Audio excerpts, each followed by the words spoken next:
What's up, guys? Welcome to JR Strength and Fitness, a friendly YouTube channel with all of your exercise science needs, your reaction video wants, and of course some exercise tutorials, because why the hell not?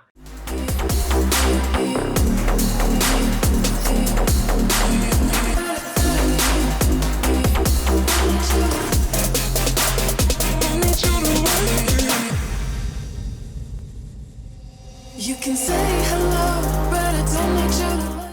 In this video, I'm going to be watching and reacting to Lebron James Workout, his trainer, the trainer he's been with for a long time, I think.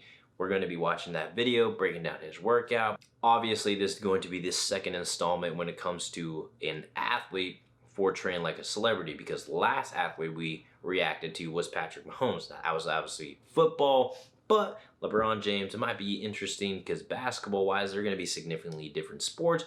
We might see some crossover things, and we're probably going to see some significantly different things. So for the most part, I'm just going to get right into it. But again, while I am an exercise professional, please do not do anything that I say or do just because I say them. This is just for educational, entertainment purposes only. And again, please like and subscribe. Let your friends know about me. Let's get it.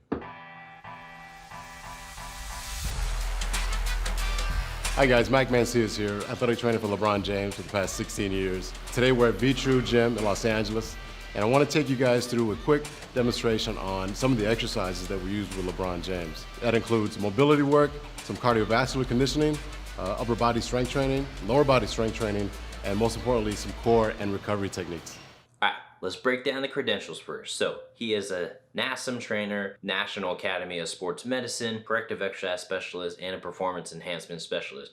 Both of those are pretty reputable certifications. If you are a corrective exercise specialist, that means you know corrective exercise, you know how to facilitate proper movement, functional movement, those kind of things, imbalances, etc. Performance enhancement specialist, that's obviously a very big one, a high prominence nowadays, especially in basketball, especially in the NBA. I believe 95% of NBA trainers hold this certification. I hold that certification as well. So overall, pretty good reputation as far as the credentials go.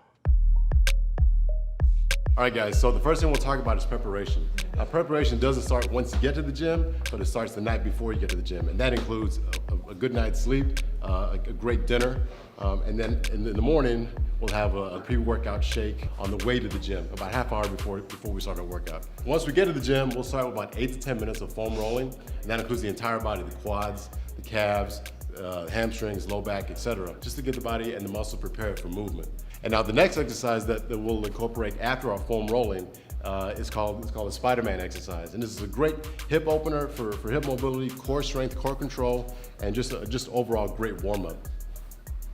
Johnny here's going to demonstrate for us the proper technique for a Spiderman. Great range of motion there, great hip opener in preparation for activity. See that everywhere. Great core strength and stability movement. Again, we'll do one set of about 10 to 12 reps before we start our total body conditioning and lifting routine. Okay, I like how they're going over preparation because it is a very important aspect, especially if you are an athlete, especially if you are very, very engaged in what sort of activity you are training for. They talked about sleep. That is obviously super important. If you know, in your experience, you've had those nights where you just didn't get like proper sleep, you didn't get enough sleep, maybe you slept 4 hours and you try to work out the next day and you feel like garbage. So obviously we don't want that. They talked about nutrition. They talked about just the preparation in general as far as the pre-workout shake. They talked about foam rolling. So I fundamentally love foam rolling at the beginning as well, just to kind of get blood flowing, just to give some like lax in the tension in the muscles. That way you can actually get into your movement for the warm-ups and stuff. So like, I like that a lot. And I obviously love the idea that it's a preparation and it's leading to the rest of the whole entire movement. When it came to the crawl, the Spider-Man crawl, crawls are actually great, like dynamic warm-ups in general. Very, very different variations of crawls. You're talking about bear crawls, crab walks, the Spider-Man crawl, salamander, like a bunch of different crawls are super useful. All right guys, so after we're done with our hip opener and mobility routine, now we start with a total body cardiovascular warm-up. One of the machines that I love to use in the gym is called the VersaClimber. It's challenging, but it provides a great total body warm-up and cardiovascular conditioning. And we'll do 3 sets of 30 seconds each with about 15 to 20 seconds rest in between each set. All right, so Johnny's now gonna demonstrate how to properly execute a VersaClimber technique. All right, so some of the benefits of the VersaClimber include not only cardiovascular conditioning, but lower body toning and strength training, along with core stability and upper body mobility and strength as well. Okay, before they get into the whole strength thing, so obviously just a general aerobic exercise, but it's full body, which is actually a good thing. If you've ever been on those VersaClimbers, they are rough, they are intense, and the fact that they're just doing 30 seconds is like totally okay with me, because 5 minutes on that thing would feel like an eternity. So just to get like general movement, the heart rate up, like yeah, it's a great option if you have that available. Those are actually pretty expensive though. And the fact that those things have actually existed around for a while. You are starting to see that a lot more nowadays because people forgot, like, oh shoot, these things actually existed. These things are actually great. We're gonna use them now. One of our favorite exercises to do for upper body core conditioning and strength is called the inverted row. There's a variety of different ways to do the inverted row. You could use rings, you could use bands, etc. We like to use a good old-fashioned barbell. The inverted row targets the back, obviously, but also the more you maintain that stability while you're doing it, you target your core and you target your glutes as well. Johnny here is going to demonstrate a couple for us. All right, so again, you're doing an inverted row, you're nice and stable, core's engaged, glutes are engaged, and then you just come right up. And you make sure not to bend or fold at the hip. Keep your core engaged, keep your glutes engaged, etc. And that's the movement right there. All right guys, so for this, the count rep is about 8 to 12, and we'll do about 3 sets of each. All right guys, so for our next upper body and actually a total body movement here, one of our favorites again is called the Landmine Rotational Press. With this, we start with a nice wide base, nice wide stance, really engaging the glutes, engaging the core. You load up with in this case, it's left hand, left arm, and then we up and rotate and finish up with our right. So it's a great lower body exercise, transferring weight up into the upper body. Nice. You know, part of LeBron's game is playing above the rim and transferring energy from the ground up into the rim, and this is exactly what that exercise is doing. Now for reps and sets, we'll do 8 to 12 reps on each side 3 times. Okay, so first 2 movements, you had the inverted row and then you had the landmine rotational press. The inverted row is perhaps one of the best exercises, horizontal pulling exercises, when it comes to just overall upper body strength and endurance, because obviously you're using your own body weight. It's not like you have to stack a bunch of weight or overstress the body or whatever. So yeah, no, I do that with a bunch of my athletes. I can use rings, I can use TRX, I can use all those different things, or you can have the barbell like that. When you have the barbell, the hands are going to be pronated, so they're essentially going to be facing down. Why I like using rings is that rings or TRX, you can technically manipulate where you want your hands to go. So I fundamentally like those more, but they both work well.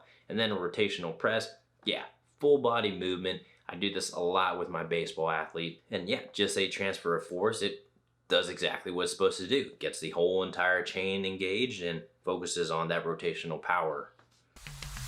A big part of basketball is obviously change of direction and lower body strength training. Johnny here is going to demonstrate a multi-planar lunge. All that means is we're going forward, we're going side, and we're going at an angle. If this was a clock, this is 12 o'clock, this is 2 o'clock, and this is 3 o'clock. For foot placement, you always want to stay at 12, 2, and 3. And same thing on the opposite side. Again, you're at 12, you're at 10, and you're at 9. Really focus on a big posture, your head up, your eyes should be facing forward, and your core should be engaged, your glutes should be engaged, feet should be shoulder width apart. All right guys, so for a core exercise, we like to do a traditional chop. Usually we'll do this on a pulley machine, feet a little wider than shoulder width, good strong base in the glutes, your weight is transferred towards the back. Most of the pulley motion is done with the opposite arm, eyes up on the target, and you're just gonna chop and transfer energy down. Now again, most of your weight should not be in front of your knee or your foot, but mostly transferred back on that glute. So you should be sitting down on that glute along with that. Okay, 2 exercises also kind of have fundamentally the same principles, But they have the multi-planar lunge, and this is going to be very important, especially for a basketball player, soccer player, any sort of athlete that is constantly moving in different directions of motion at any given time.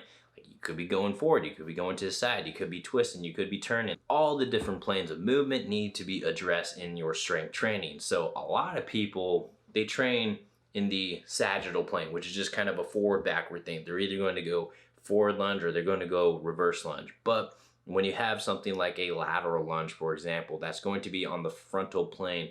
And if you are an athlete, you're most likely going to be moving in the frontal plane a lot of time. It's just moving to the side, essentially. So using that into your whole training, transverse movements where you have a little bit more of a pivot rotation going on. So all of those movements like will lead to transfer on the field because there's so much variety of different planes of movement in a given sport. And then you had the chop, obviously a very, very well-known fundamental core exercise when it comes to transfer, rotational power, etc. So there are also many variations you can do for that. So they can never get stale, they can never get boring. You can do a bunch of different variations of chops, whether that's cable, whether that's band, or even med balls, kettlebells. The chop is like a very, very useful exercise when it comes to just functionally training the core, because obviously crunches and sit-ups, they're not going to do that much when it comes to the whole sports performance.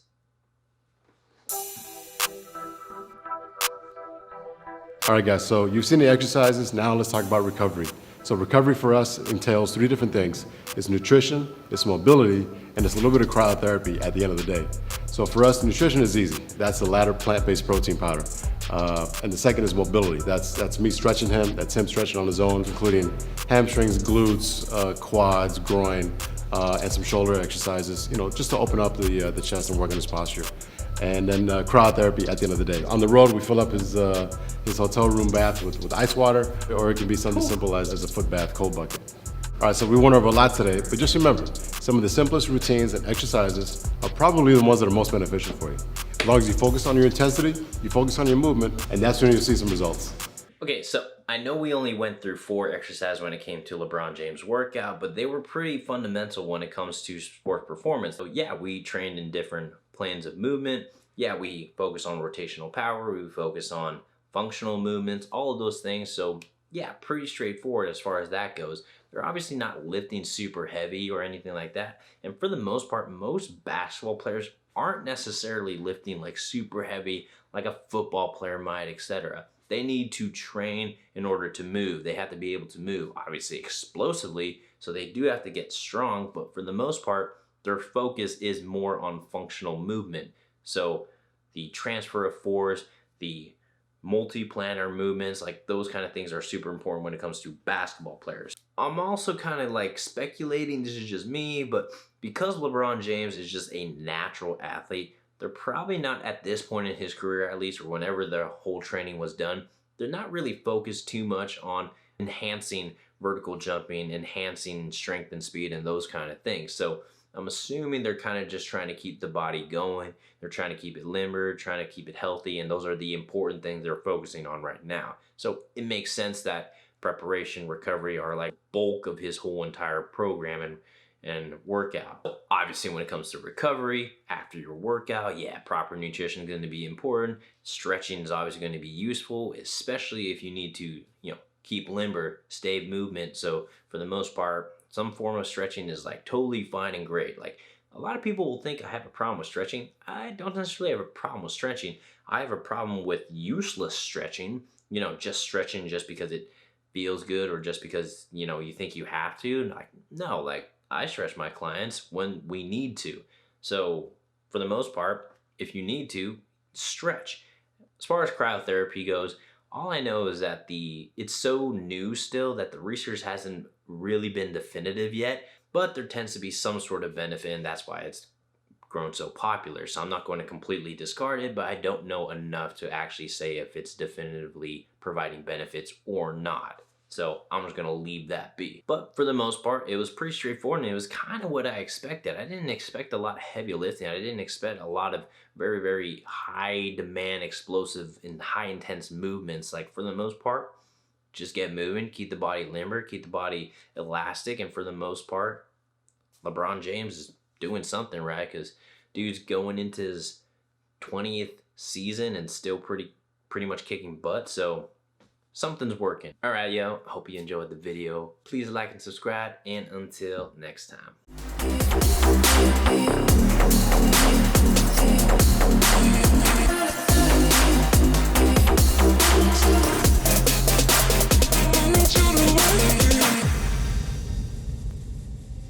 You can say hello, but